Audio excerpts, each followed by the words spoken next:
Hi guys, kumusta? Ako si Red Quaresma at welcome back sa aking channel. At kung bago pa lang kayo sa aking channel, huwag niyo kalimutan na mag-subscribe at sipahin na rin tayo ni bell button doon sa baba para updated niyo kung meron akong mga bagong video na i-upload dito sa aking channel. At para sa video ito, another reaction video na naman ang gagawin ko.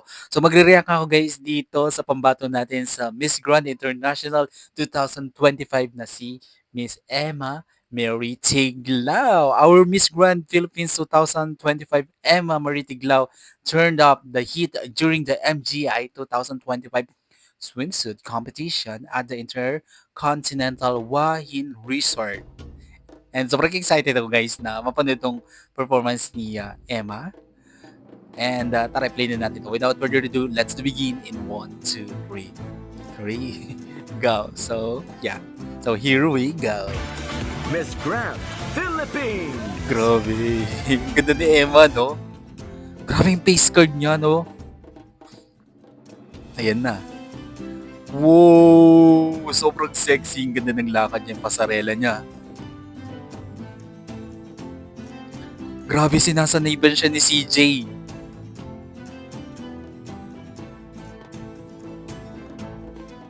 Wow!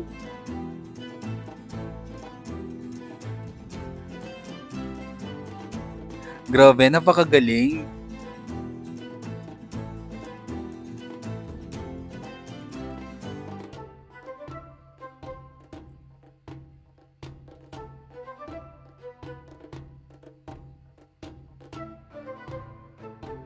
Wow!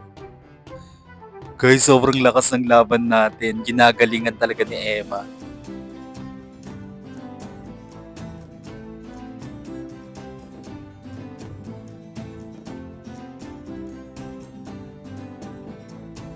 Ang galing! Ang galing, sobrang galing ni Emma, 'di ba? Kitang-kita mo yung kanya guys, yung winning glow sa kanya 'no. Talagang nagniningning siya bawat performance siya nagniningning talaga.